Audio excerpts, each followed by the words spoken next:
Was it truly a few barrels of burning oil in a provincial capital that doomed a continent?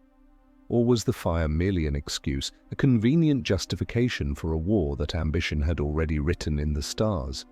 In 499 before Common Era, the city of Sardis, jewel of the Persian satrapy of Lydia, burned. The flames were set by rebellious Ionian Greeks, aided by a small, almost token force sent from a distant, troublesome city-state called Athens. For the Athenians, this was a gesture of solidarity. For the Persian great king Darius I, it was an unforgivable insult. This act of arson in a remote corner of the empire would ignite a 20-year conflagration, a conflict that would define the very concepts of East and West, freedom and tyranny, for millennia to come. The conflict itself became a living entity, feeding on pride, fear, and the blood of millions, a terror that would stretch across a generation. The Ionian revolt was desperate from the start. The Greek cities of Asia Minor had lived under Persian rule for decades, enjoying relative prosperity but chafing under the weight of appointed tyrants and imperial taxes. They looked across the Aegean Sea to mainland Greece, where cities like Athens experimented with a radical new idea: democratia, rule by the people. The contrast was stark and flammable. When Aristagoras of Miletus raised the standard of rebellion, he promised liberty. What he delivered was catastrophe. The Athenians, perhaps naively, perhaps arrogantly, sent 20 ships. Their soldiers marched inland, joined the Ionians, and set Sardis ablaze. The symbolic heart of Persian power in the region was reduced to ashes. But in doing so, they had not merely attacked a governor, they had personally struck the King of Kings. Darius, upon hearing the news, reportedly asked, "Who are these Athenians?" When informed, he took his bow, shot an arrow towards the heavens, and prayed for vengeance. He then ordered a servant to repeat to him 3 times at every meal, "Master, remember the Athenians." This was no longer politics, it had become an obsession. The Persian counterattack was brutal and inevitable. The revolt was crushed city by city. The Ionian fleet was annihilated at the Battle of Lade. Miletus was razed, its population scattered, yet Darius's promise remained unfulfilled. The Athenians were beyond his immediate reach. His first attempt to punish them, an expedition led by his son-in-law Mardonius in 492 BCE, ended in disaster. The land army was mauled by Thracian tribes, while the fleet was shattered by a monstrous storm off the coast of Mount Athos. 300 ships and perhaps 20,000 men were lost to the waves, a stark reminder that nature itself could defy the great king. This failure only hardened Darius's resolve. He recognized that subduing Athens required bypassing the treacherous northern coastline. It required a direct amphibious assault across the Aegean. The objective shifted from mere punishment to outright conquest. Greece itself, with its chaotic collection of squabbling city-states, would be brought to heel. The world's first superpower was preparing to extinguish Europe's first democracy. Before launching the full invasion, Darius employed psychological warfare. Emissaries were dispatched throughout Greece in 491 BCE. Their demand was simple and symbolic: earth and water. It was the traditional Persian token of submission. Many Greek cities, particularly in the north and on the islands, looked at the overwhelming power of the empire and complied. To resist seemed suicidal. But in Athens, the envoys were reportedly thrown into a pit reserved for criminals. In Sparta, they were cast down a well, told to find their own earth and water at the bottom. These acts of defiance were shocking. They were declarations of war by cities that possessed only a fraction of Persia's resources. Why this suicidal confidence? The Spartans trusted in their legendary hoplites, warriors trained from birth for close combat. The Athenians trusted in their new political system, believing that free men fighting for their homes would outperform subjects compelled by a distant master. This was the hypothesis. The test would come sooner than anyone expected. The second invasion force assembled in 490 BCE. It was smaller than the first, but smarter. Commanded by Datis and Artaphernes, it avoided Mount Athos, instead using the islands of the Aegean as stepping stones. The fleet numbered perhaps 600 triremes, carrying cavalry and tens of thousands of elite infantry. They island-hopped, captured Naxos, burned Eretria, which had also sent ships to Sardis, and finally landed on the coast of Attica, at a wide, flat bay called Marathon. The location was chosen specifically to neutralize the Greek heavy infantry by allowing the Persian cavalry to operate effectively. The Athenian army, numbering around 10,000 hoplites, marched out to meet them. They camped in the hills overlooking the bay, joined by a small contingent from the city of Plataea. For several days, neither side moved. The Athenians feared the cavalry on the plain, the Persians hesitated to assault the fortified hills. Then came the mystery of the Spartan delay. Athens had sent its fastest runner, Phidippides, to Sparta to beg for help. The Spartans, renowned as the finest soldiers in Greece, agreed in principle. However, they claimed they could not march until the full moon, citing the religious festival of Carneia. Was this genuine piety or a calculated political maneuver to let Athens bear the brunt of the Persian assault? Historians still debate this. The delay meant Athens stood alone. The Athenian generals were divided. 5 wished to wait for Sparta. 5, led by Miltiades, argued for an immediate attack. Miltiades knew the terrain. He knew Persian tactics. He convinced the Polemarch, Callimachus, to cast the deciding vote for battle. His plan was audacious: weaken the center of the Greek line and overload the flanks, hoping to envelop the superior numbers of the Persians. It was a gamble against overwhelming odds. The battle itself was shockingly swift. Miltiades ordered the Athenians to run the last stretch across the plain, minimizing their exposure to Persian arrows. This charge was unheard of. Hoplites typically advanced at a walk. The Persians, seeing this small force sprinting towards them without cavalry support or archers, allegedly thought them madmen rushing to certain doom. The Athenian center buckled under the pressure of the elite Persian infantry, as Miltiades had planned.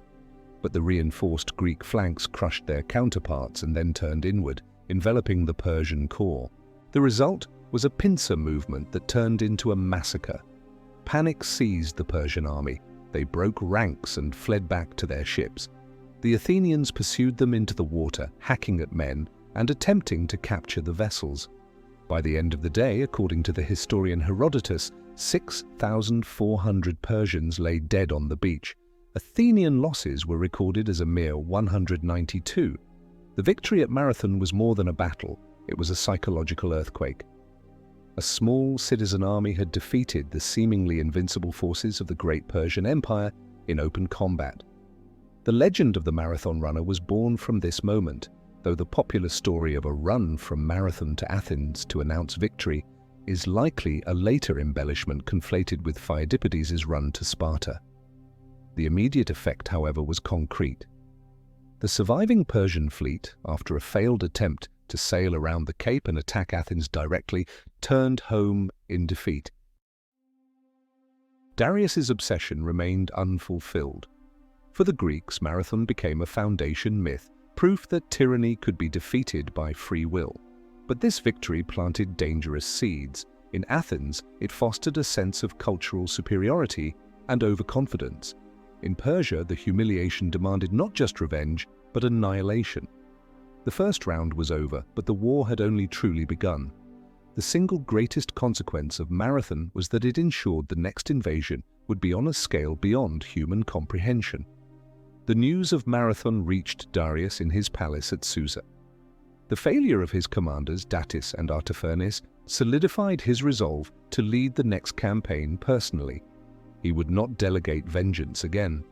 Preparations began immediately for a third expedition, one that would dwarf all previous efforts. Darius initiated massive recruitment drives across his sprawling empire, from Egypt to India. He ordered stockpiling of supplies and initiated ambitious engineering projects to support the army's march. However, fate intervened. In 486 BCE, Egypt, a critical source of grain and wealth for the empire, revolted. This rebellion forced Darius to divert resources and attention away from Greece. Before he could crush the Egyptian uprising and return to his primary obsession, Darius the Great died. The burden of vengeance, magnified now by a decade of frustration and failure, passed to his son, Xerxes I. Xerxes was not his father. While Darius was a calculating empire builder who had seized the throne through cunning and force, Xerxes inherited power. He was born in the purple, raised with the expectation of godlike authority. Sources depict him as tall, handsome, and prone to volatile shifts in mood, from magnanimous generosity to terrifying rage.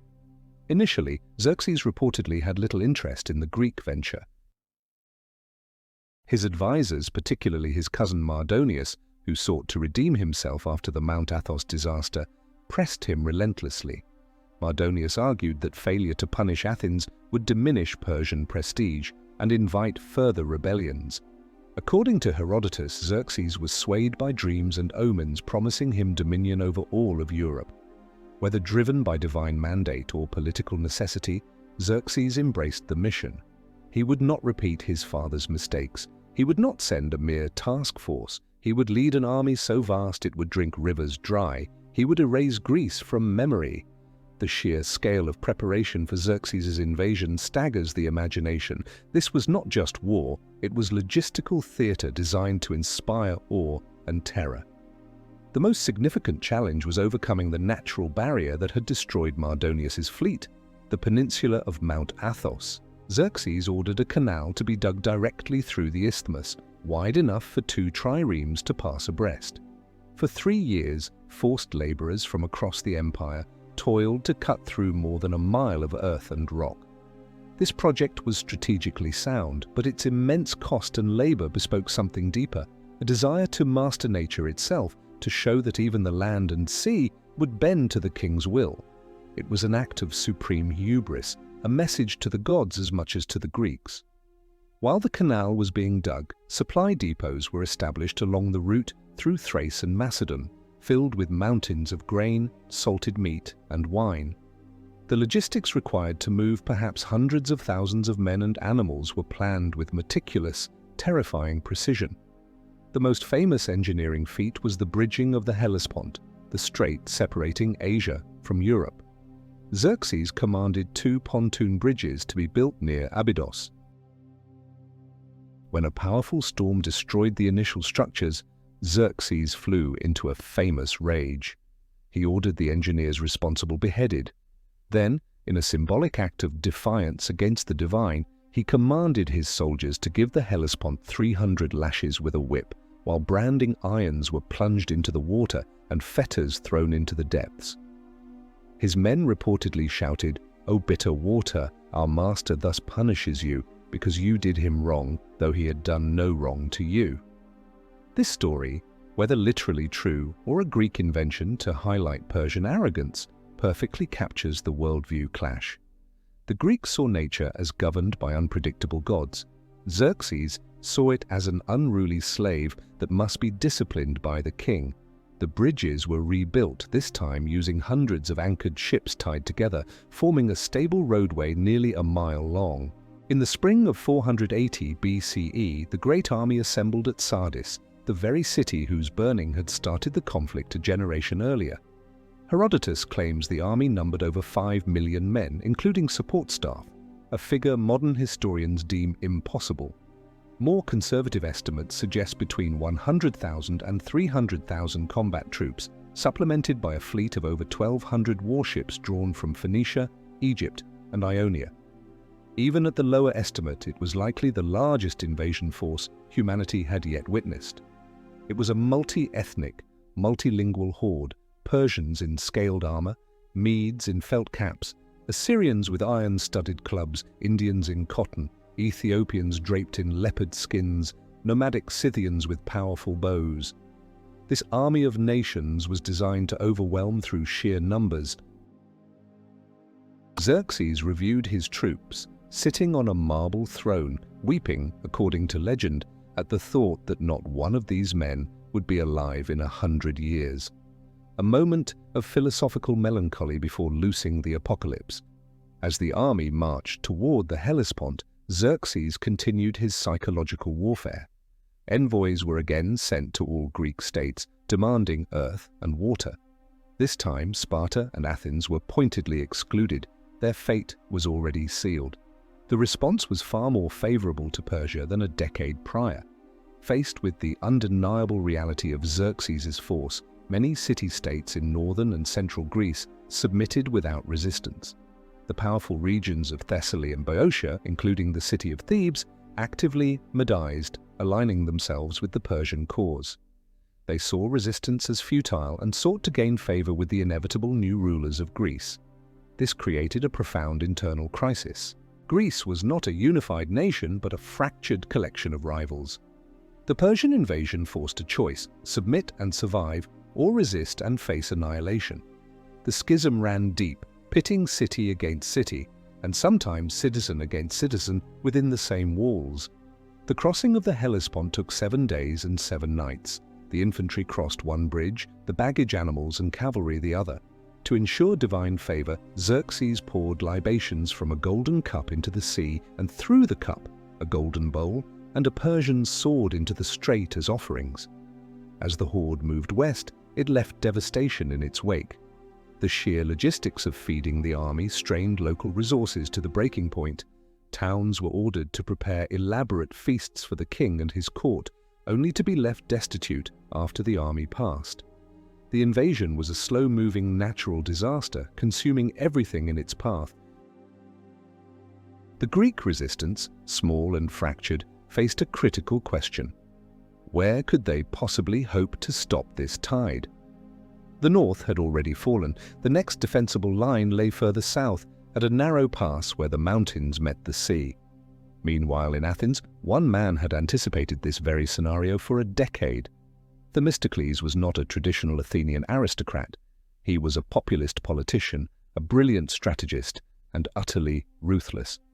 While others celebrated Marathon, Themistocles recognized it as a prelude, not a conclusion. In the years following Marathon, Athens experienced an unexpected windfall.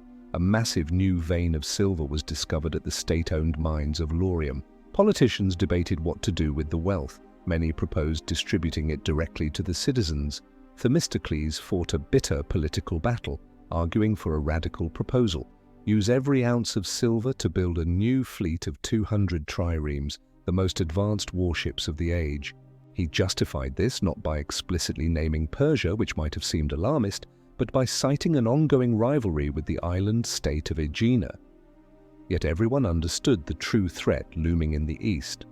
By 480 BCE, Athens possessed the largest and most powerful navy in Greece, thanks entirely to Themistocles' foresight. As Xerxes advanced unopposed through northern Greece, panic gripped the Peloponnesian states. The Spartan-led alliance dithered.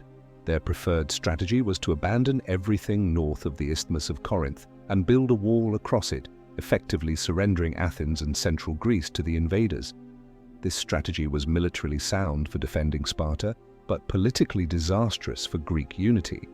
Themistocles understood that if Athens fell, its fleet, the backbone of Greek naval power, would surrender or be destroyed, giving Persia total control of the sea. Without the fleet, the Peloponnesian War would be useless, as the Persians could simply sail around it and land troops anywhere they pleased. The survival of Greece depended on stopping the Persian army long enough for the navy to force a decisive engagement. A sacrifice was needed, a delaying action to inspire resistance rather than despair. The location chosen for this stand was Thermopylae, the Hot Gates, a narrow pass where the mountains plunged almost directly into the Malian Gulf. At its narrowest point, the pass was only wide enough for a single wagon. This terrain perfectly neutralized Persia's numerical superiority and cavalry advantage. It was here that a small, combined Greek force would make its stand. The command fell to Sparta. However, once again, a religious festival, the Carnea, coincided with the crisis, preventing the main Spartan army from marching. In response, King Leonidas, one of Sparta's 2 kings, gathered his personal bodyguard of 300 hoplites, selected specifically because they all had living sons to carry on their lineages. He marched north, gathering contingents from other allied cities along the way, ultimately assembling a force of perhaps 7,000 men. Was Leonidas sent to die? Or did the Spartans genuinely believe this small force could hold the pass until reinforcements arrived after the festival? The answer remains ambiguous, a mix of cold calculation and desperate hope. Leonidas knew that even if they failed, their stand would become a rallying cry for all of Hellas. The journey of Xerxes' horde finally brought it to the entrance of Thermopylae in August of 480 BCE. The great king was reportedly baffled. Scouts informed him that a minuscule Greek force held the pass and that the Spartans were calmly exercising and combing their long hair. Demaratus, an exiled Spartan king traveling with Xerxes, warned him that these men were preparing to fight to the death. Xerxes laughed, unable to comprehend why such a small contingent would not flee before his immense army. He waited 4 days, expecting them to disperse. They did not move. On the 5th day, Xerxes ordered the assault. He first sent the Medes and Scythians, promising rewards for capturing the Greeks alive. The assault was a disaster. The Greeks, heavily armored and wielding longer spears, held the narrow pass with ease. The Persians, lightly armored and fighting with shorter weapons, fell in droves. The confined space turned the battle into a brutal meat grinder where numbers meant nothing against superior equipment and defensive positioning.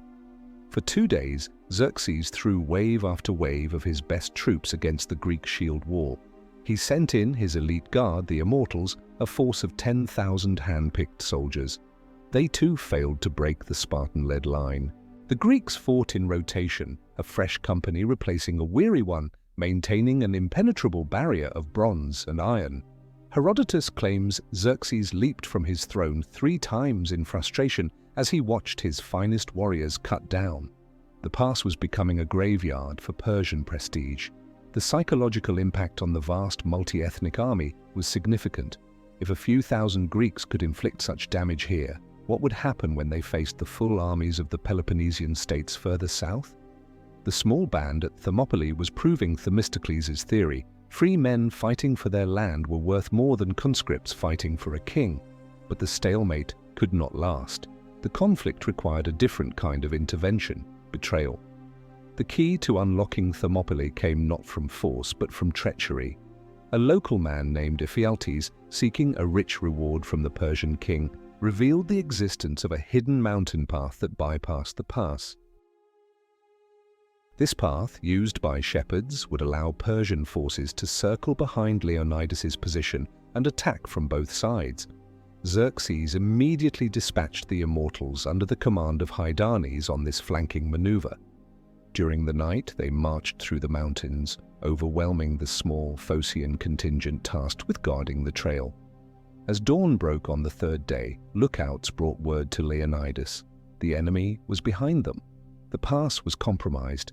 The situation had shifted from a strategic defense to a hopeless last stand.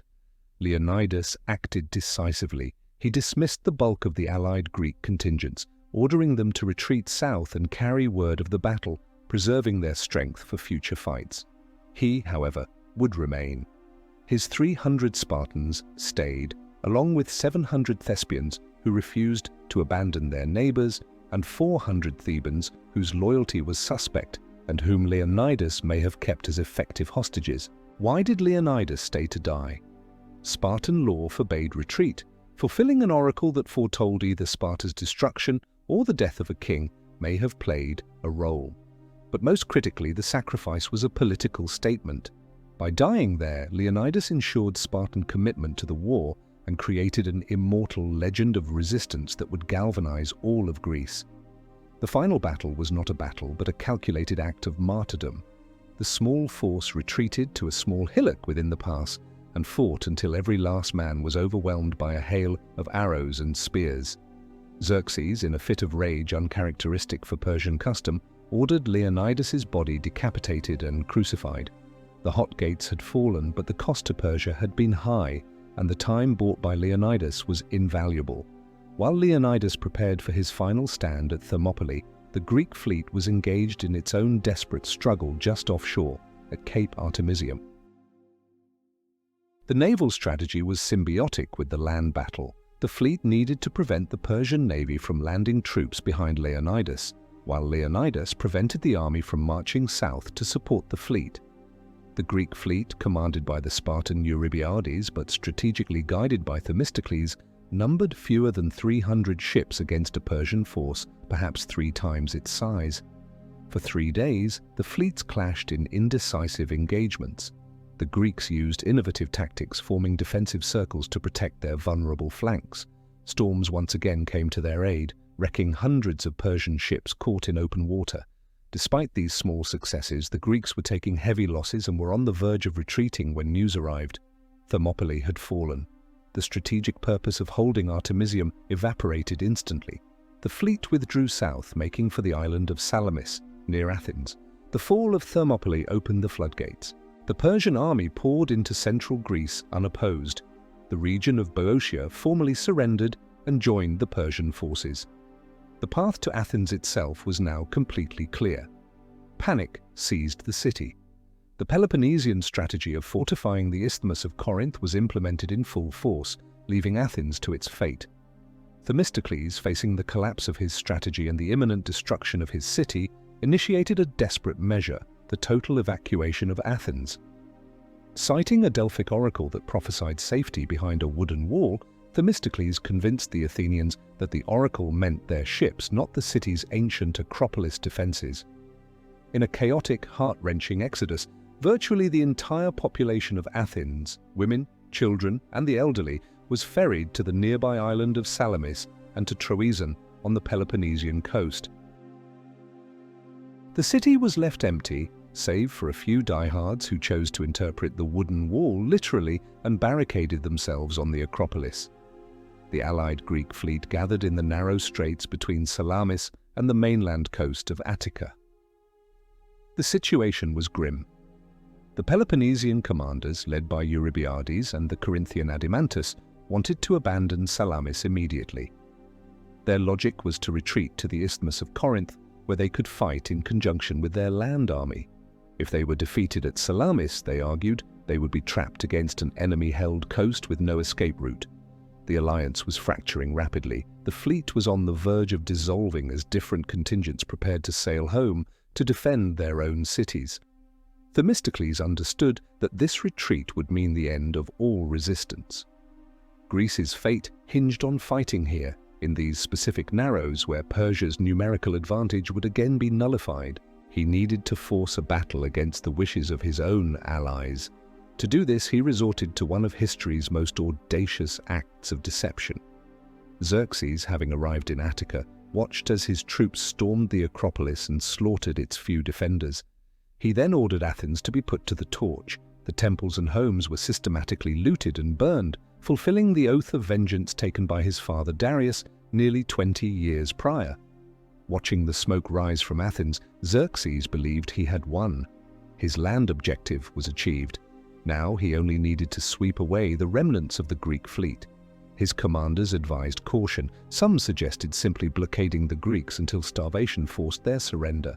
But Xerxes, buoyed by victory and contemptuous of the seemingly divided Greeks, craved a final glorious battle to cap his conquest.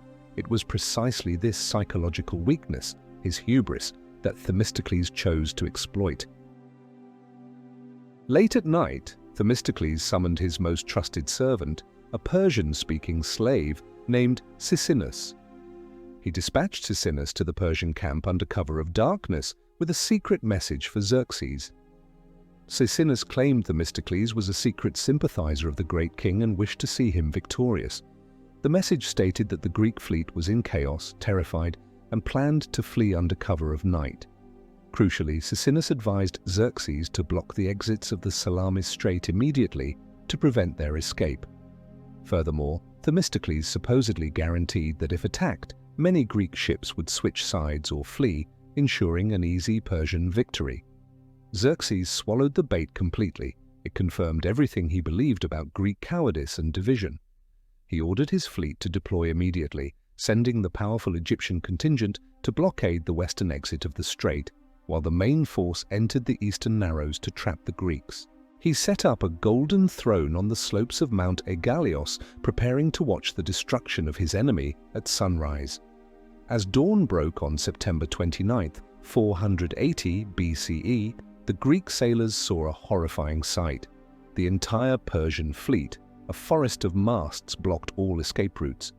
Themistocles' gamble had worked. Retreat was no longer an option. The Allied commanders now had no choice but to fight where they stood. The vast Persian armada, confident of victory, surged forward into the confined space. Immediately, chaos ensued. The narrowness of the strait negated Persia's superior numbers. The heavy, less maneuverable Persian triremes became entangled with one another, unable to form proper battle lines or execute flanking maneuvers. The lighter, more agile Greek triremes, crewed by men fighting for their families, watching from the shores of Salamis, darted in and out of the confusion. They used their reinforced bows to ram the Persian ships, shearing off oars and crushing hulls. The battle degenerated from a coordinated naval engagement into a brutal, chaotic melee. The Persian command structure collapsed. Many of the Phoenician and Ionian captains fought bravely, but communication broke down in the crowded waters. The Greek ships worked in concert, surrounding isolated Persian squadrons. Artemisia, the queen of Halicarnassus, and a commander in Xerxes' fleet, famously escaped destruction by ramming another friendly Persian ship to create an escape route. Xerxes, watching from afar and mistaking the victim for a Greek vessel, reportedly remarked, "My men have become women, and my women men." The slaughter continued for hours. Persian ships, once disabled, were easy prey. Thousands of Persian soldiers and sailors, weighed down by armor or unable to swim, drowned in the blood-streaked waters. By afternoon, the Persian fleet was shattered. What remained fled in disorder back toward the open sea. From his throne, Xerxes witnessed not a triumph, but the single greatest disaster in Persian military history. The sea, which he had symbolically whipped, had delivered its true response. The Battle of Salamis fundamentally altered the course of the war. Xerxes had lost control of the sea. Without naval superiority, he could no longer guarantee supplies for his massive land army deep within hostile territory. Furthermore, the bridge across the Hellespont was now vulnerable to attack by the victorious Greek fleet, potentially trapping Xerxes in Europe. The king's confidence evaporated. The man who had crossed into Europe with divine pretensions now feared being stranded.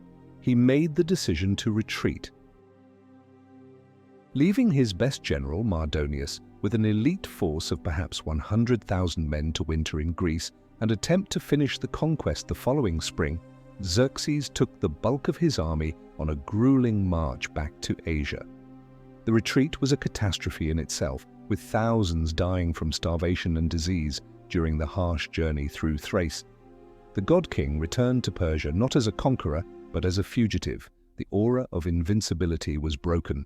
Now we stand at the crossroads of this epic struggle. Themistocles' gamble paid off, saving Greece through calculated deception. But was this a victory for honor, or merely survival by cunning? A lie saved a civilization. A truth-teller like Leonidas died in glorious defeat. This presents an eternal question about the nature of leadership in crisis. So, tell us what you believe truly defines a hero in wartime. Unwavering commitment to honor, even when it leads to destruction, or pragmatic use of deception to secure victory for the greater good. Share your choice in the comments. Your perspective helps shape the understanding of this history. The immediate aftermath of Salamis brought a strange, tense quiet to Greece. Xerxes was gone, but the Persian threat remained potent. Mardonius, the general left in command, was no fool. He was a skilled military leader and a cunning diplomat. He understood that Greece's greatest weakness was its chronic disunity. As winter set in, Mardonius withdrew his forces from Attica to winter quarters in Thessaly, where supplies were plentiful and the terrain favored his cavalry. This marked the beginning of a new phase of the war, a campaign fought not with ships and spears, but with promises and spies. Mardonius initiated a sophisticated diplomatic offensive aimed directly at Athens. He sent Alexander I of Macedon, an ally of Persia but a man with ties to Athens, as his envoy. The offer was extraordinary. Persia would fully fund the rebuilding of Athens, forgive all past transgressions, and grant Athens vast new territories, making it the preeminent state in Greece under Persian suzerainty. In essence, Mardonius offered Athens everything it could possibly want, except true freedom. The offer placed Athens in a terrible dilemma. Their city lay in ruins, their population was displaced. Their Peloponnesian allies, particularly Sparta, had proven unreliable, prioritizing the defense of their own peninsula over the protection of Athens. Accepting Mardonius's terms would mean an end to suffering and a guarantee of future prosperity. Rejecting it meant continuing a desperate war with no certain outcome. Sparta, hearing rumors of this negotiation, fell into panic. If Athens defected, its fleet would join the Persians and the war would be instantly lost. Spartan envoys rushed to Athens, begging them to hold firm. They offered financial support for the Athenian refugees and promised, finally, to march the full Peloponnesian army north in the spring. The Athenians, led again by Themistocles and Aristides, faced a choice between a lucrative submission and a perilous alliance. In a moment of high drama, they delivered their response to both Mardonius and the Spartans. As long as the sun follows its course, Athens would never make peace with Xerxes. They chose to remain free, even if it meant remaining destitute. This display of resolve, however, did not immediately solve the strategic impasse. As spring approached in 479 BCE, Mardonius prepared to force the issue. When the promised Spartan army failed to materialize on schedule, delayed once again by internal politics and religious festivals, Mardonius marched south. He reoccupied Athens for a second time. The population, which had tentatively begun to return, was forced to evacuate again. This time, Mardonius did not merely occupy the city, he ordered it systematically demolished. Walls were torn down, remaining structures leveled. It was an act of brutal psychological warfare designed to show Athens the price of continued resistance. He then sent another envoy to Salamis, repeating his offer. The pressure on Athens reached breaking point. One Athenian council member, Lycides, suggested a vote to accept the terms. He was immediately stoned to death by an angry mob, and Athenian women reportedly lynched his wife and children. Compromise was impossible. The Athenians sent a desperate ultimatum to Sparta: march now, or Athens would be forced to find its own means of survival. The ultimatum finally spurred Sparta into action. The fear of Athenian surrender, combined with the realization that Mardonius would eventually target the Peloponnese itself, overcame Spartan inertia. A massive allied Greek army was assembled, the largest force Hellas had ever fielded. Commanded by the Spartan regent Pausanias, nephew of Leonidas, contingents from nearly 30 city-states marched north to confront Mardonius. Estimates of Greek strength vary, but they likely numbered around 40,000 heavily armed hoplites supported by tens of thousands of light infantry. Mardonius, seeing the approach of this superior force, abandoned the difficult terrain around Athens. He retreated into Boeotia, near the city of Plataea. The terrain here was flat, ideal for his cavalry, and strategically located near his Theban allies. He fortified a large camp along the Asopus River and prepared for the decisive battle that would determine the fate of Greece.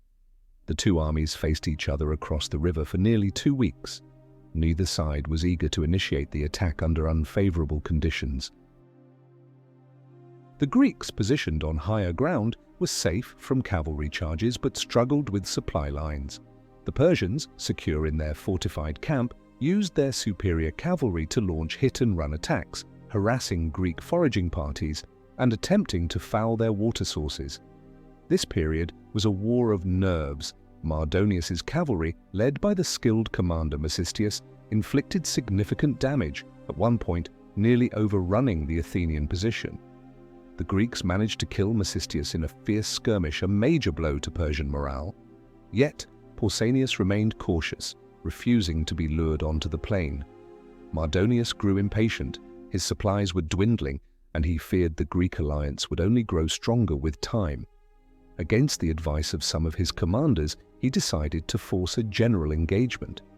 The Battle of Plataea began not as a planned offensive, but through a chaotic series of movements and misunderstandings. Pausanias, facing critical supply shortages after Persian cavalry captured a key convoy, decided to execute a risky nighttime maneuver, reposition his army to a new location closer to reliable water sources and better terrain near Plataea itself. The maneuver was complex and poorly executed in the dark. Different contingents lost contact, and by dawn, the Greek line appeared to be in disorganized retreat. Mardonius, seeing this apparent chaos, believed the Greeks were fleeing. Seizing the opportunity, he ordered his elite infantry and cavalry to charge across the river in pursuit. "Victory is ours," he allegedly shouted, thinking he had won without a real fight. This premature attack proved to be a fatal miscalculation. The core of the battle devolved into two separate engagements. On the Greek right flank, the Spartans and Tegeans, caught during their withdrawal, turned to face the main Persian infantry force, led personally by Mardonius. The Persians formed a wall of wicker shields, raining arrows down on the Spartans. The Spartans, however, endured the barrage and charged, initiating brutal hand-to-hand combat. Spartan discipline and heavy armor proved superior to the lighter armored Persians. In the center of the fray, Mardonius, fighting conspicuously on a white charger, became a target. A Spartan soldier named Arimnestus allegedly struck him down with a rock or spear, killing him instantly. The death of their commander shattered Persian morale. The elite troops broke and fled back toward their fortified camp. On the left flank, the Athenians found themselves locked in a desperate struggle against the Medised Greeks, particularly the formidable Theban contingent, who fought bitterly on Persia's behalf. The Persian retreat turned into a rout. The Greeks, now sensing total victory, stormed the Persian fortified camp. After breaching the walls, a horrific massacre ensued. The Greeks showed little mercy to the trapped invaders. Herodotus claims that of the massive Persian army Mardonius commanded, only a fraction escaped, primarily a contingent led by Artabazus, who had prudently withdrawn his forces before the battle truly turned. Plataea was not merely a defeat for Persia, it was the annihilation of its army in Greece. The invasion that Xerxes had launched with such overwhelming force 2 years prior ended here, in the dust and blood of Boeotia. The threat of land-based conquest was over. The Greeks had achieved the impossible, securing their freedom against an empire that spanned 3 continents. The victory was total, decisive, and transformative. Simultaneously, in what ancient historians considered a divinely orchestrated coincidence, the war reached its climax at sea. On the very same day as the Battle of Plataea, according to tradition, the Greek fleet under the command of the Spartan king Leotychides attacked the remnants of the Persian navy at Cape Mycale on the coast of Ionia. The Persian commanders, fearing another naval engagement after Salamis, had beached their ships and built a stockade on shore, supported by a large land army. The Greek fleet, encouraged by rumors of the victory at Plataea and spurred on by defecting Ionians, boldly landed their marines. They stormed the Persian fortifications. The battle was fierce, but the Ionian Greeks fighting for Persia switched sides mid-battle, sealing the fate of the Persian force. The Greeks captured and burned the entire Persian fleet. Mycale was more than just a military victory, it was the spark that reignited the Ionian revolt. The Greek cities of Asia Minor once again rose up against Persian rule, and this time, with Athenian support, their liberation would stick. The twin victories of Plataea and Mycale marked the definitive end of Xerxes' invasion and the beginning of a new historical era. The 20-year terror, which began with the burning of Sardis, concluded with the destruction of Persia's military ambitions in Europe. The immediate result was euphoria across Greece. The long shadow of the great king had receded, but victory came with a complex legacy. The first order of business was retribution.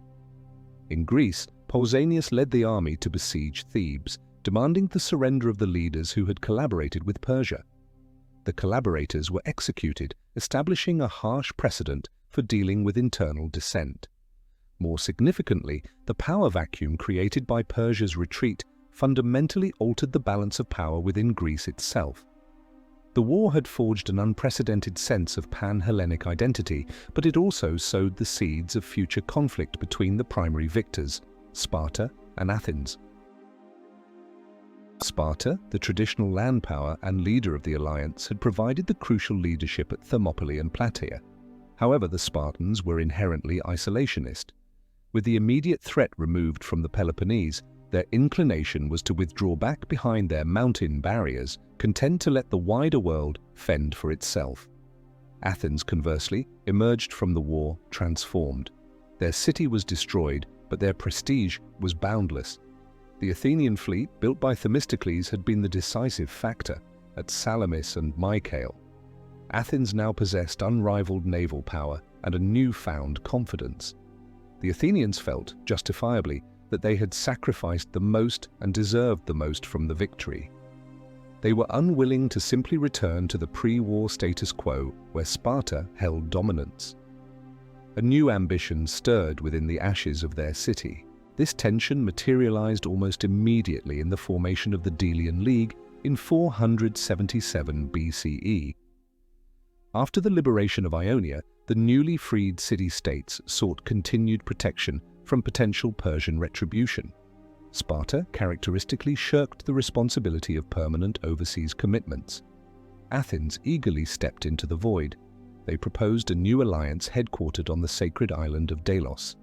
Members would contribute either ships or money, phoros, to a common treasury to fund a permanent fleet to keep Persia at bay.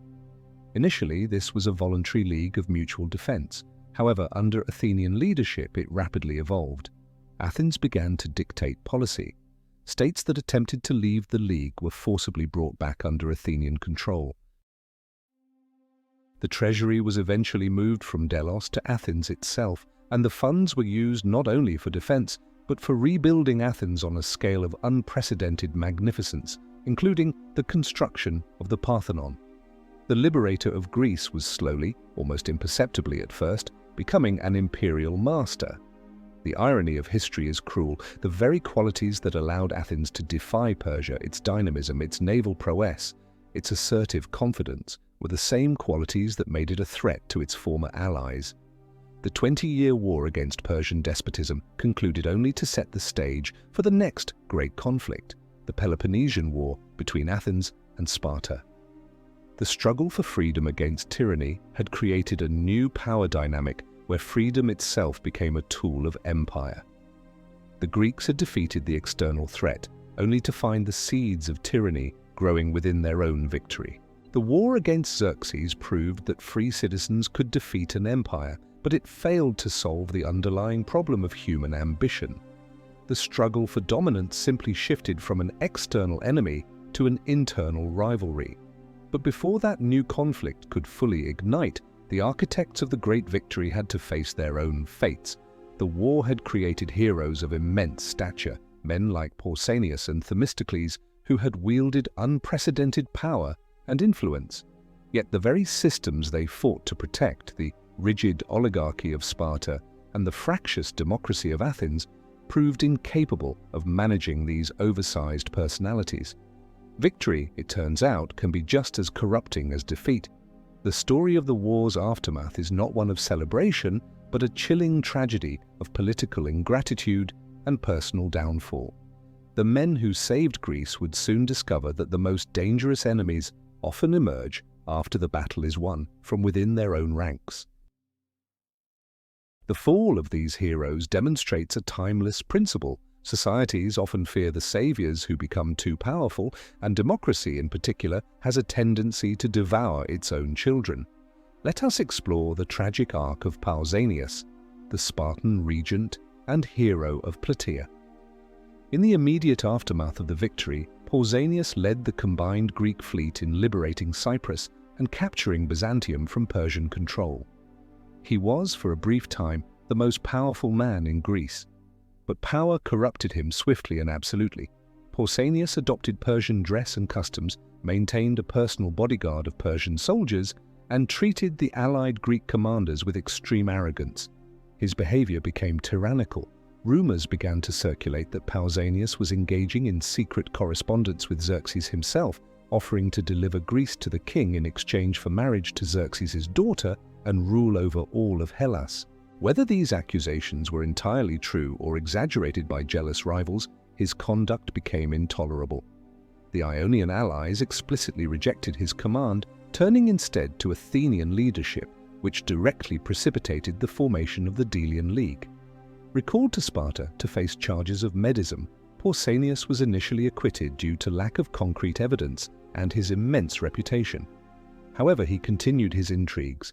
The Spartan ephors, the powerful magistrates who acted as a check on royal power, began to close in on him. They allegedly obtained definitive proof of his treason by intercepting a messenger carrying incriminating letters. Cornered, Pausanias sought sanctuary in the temple of Athena of the Brazen House. The Spartans, forbidden by religious law from dragging him out by force, resorted to a colder solution. They walled up the entrance to the temple, effectively turning his sanctuary into a tomb. As Pausanias lay dying of starvation, they removed the bricks just before his final breath, ensuring he died outside the sacred precinct to avoid religious pollution. The victor of Plataea, the man who commanded the largest army in Greek history, perished miserably at the hands of his own people, a victim of his own hubris. The fate of Themistocles, the architect of Salamis, was equally tragic and even more ironic. Themistocles was the very embodiment of Athenian cunning and foresight. After the war, he oversaw the rebuilding of Athens' walls, tricking Spartan inspectors who sought to keep Athens unfortified and weak. But his arrogance grew with his achievements. He boasted openly of his importance, alienating fellow politicians and alarming the populace who feared he might aim for tyranny. His rivals, led by Cimon, exploited this fear. Around 472 BCE, Themistocles was subjected to ostracism, a democratic process where citizens voted to exile any individual deemed too powerful for a period of 10 years. He left Athens a political outcast. While in exile, his enemies in Athens manufactured new charges linking him to Pausanias' treasonous correspondence with Persia. Sentenced to death in absentia, Themistocles became a fugitive, hunted throughout Greece by the very cities he had saved. Finding no safe harbor among the Greeks, Themistocles made the most astonishing choice imaginable. He fled to Asia Minor and sought refuge at the court of the Persian Empire. The son of Xerxes, King Artaxerxes I, now sat on the throne. Themistocles presented himself before the new king, arguing that he had done Persia more harm than any other Greek, but also more good by preventing the pursuit of Xerxes' fleet after Salamis, a claim of dubious historical accuracy but brilliant political maneuvering. Artaxerxes, amused and impressed by the audacity of the request, welcomed his father's greatest nemesis. Themistocles was granted lordship over several cities in Asia Minor. The genius who crafted the strategy that saved Western civilization spent his final years living in luxury as a highly honored subject of the Persian king. The ultimate irony was complete. Greece's greatest hero died in the service of its greatest enemy, a testament to the fact that political envy can be more lethal than foreign invasion. While the heroes of Greece met their tragic ends, what became of the conflict's instigator, Xerxes the Great? He returned to Persia in 480 BCE, humiliated but still in possession of an immense empire. He never again attempted to involve himself directly in military campaigns against Greece. Instead, he turned his focus inward, channeling his vast resources into monumental construction projects in Persepolis and Susa. He sought to solidify his legacy in stone, building towering palaces and audience halls adorned with reliefs depicting the endless procession of subject nations bringing tribute. These structures were designed to project an image of eternal power and stability, to erase the memory of the failure in Greece through sheer architectural magnificence. However, the facade of absolute control masked a growing rot within the heart of the empire. Xerxes' later years were marked by decline, paranoia, and sordid palace intrigues. According to Greek sources, often prone to sensationalism but reflecting a kernel of truth about court life, the king retreated into the complexities of his harem. He became entangled in a series of domestic scandals involving infidelity, accusations of incest, and rivalries between his wives and concubines. This instability at the top weakened his authority over the powerful nobles and satraps who governed the empire. Power in the Achaemenid court did not reside solely with the king. It was shared with a close circle of high-ranking officials and royal bodyguards. men who saw the king's decline as an opportunity. The man who once commanded millions became increasingly isolated, surrounded by flatterers and conspirators. The failure in Greece had perhaps broken something vital in Xerxes, transforming him from an ambitious conqueror into a reclusive figurehead. The final act of Xerxes' life was not played out on a battlefield, but in the shadows of his own bedchamber. In August 465 BCE, a conspiracy took shape, led by figures from the very center of power. The primary conspirators were Artabanus, the commander of the royal bodyguard, Hasarapatish, and Megabyzus, one of the empire's most powerful generals and Xerxes' son-in-law. Artabanus held immense influence, controlling access to the king and commanding the palace guard. Motivated by personal ambition or perhaps fear of the king's erratic behavior, Artabanus decided to eliminate his master. Late at night, he gained entry to Xerxes' quarters and, along with other conspirators, assassinated the king as he slept. The man who had once whipped the sea and demanded obeisance from gods and men died not in glory, but in a squalid betrayal. The murder plunged the empire into a period of intense internal conflict, as Artabanus attempted to seize power for himself, leading to further assassinations before Xerxes' son, Artaxerxes, finally secured the throne. The Great War ended for its protagonist not with a bang, but with a dagger in the dark. The 20-year terror initiated by Darius and escalated by Xerxes left an indelible mark on history, far deeper than the scars on the battlefields of Marathon and Plataea. The war's conclusion established a new geopolitical reality. Persia's westward expansion was halted permanently. While Persia would continue to exert immense influence over Greece through diplomacy and gold, often playing Sparta and Athens against each other, it would never again attempt direct military conquest. The conflict solidified the cultural and political dichotomy between East and West that endures to this day. For the Greeks, victory ushered in their golden age. The confidence gained from defeating a superior power fueled an explosion of creativity in philosophy, drama, architecture, and political science. The concept of democracy, having survived its trial by fire, became synonymous with Greek identity and Western civilization itself. Aeschylus, who fought at Marathon, wrote plays exploring themes of hubris and divine justice. Herodotus, the father of history, compiled the first great narrative history, seeking to understand the causes and consequences of this monumental clash. However, the legacy of the war was double-edged. The very unity forged in the face of Persian aggression crumbled once the external threat disappeared. The creation of the Athenian Empire from the Delian League demonstrated that the drive for domination was not exclusive to Persian kings. Athens, having saved Greece in the name of freedom, began suppressing the freedom of other Greeks in the name of security. This inevitably led to the Peloponnesian War, a conflict that pitted Greek against Greek with a ferocity that ultimately exhausted the city-states and left them vulnerable to new powers rising in the north, specifically Macedon under Philip II and Alexander the Great. In a profound historical echo, Alexander would later lead a united Greek army east, reversing Xerxes' path to dismantle the Persian Empire entirely. He justified his invasion as revenge for Xerxes' burning of Athens over a century earlier. The cycle of vengeance, sparked by a fire in Sardis, continued to turn. The Greco-Persian Wars, therefore, offer more than just tales of heroic sacrifice and brilliant strategy.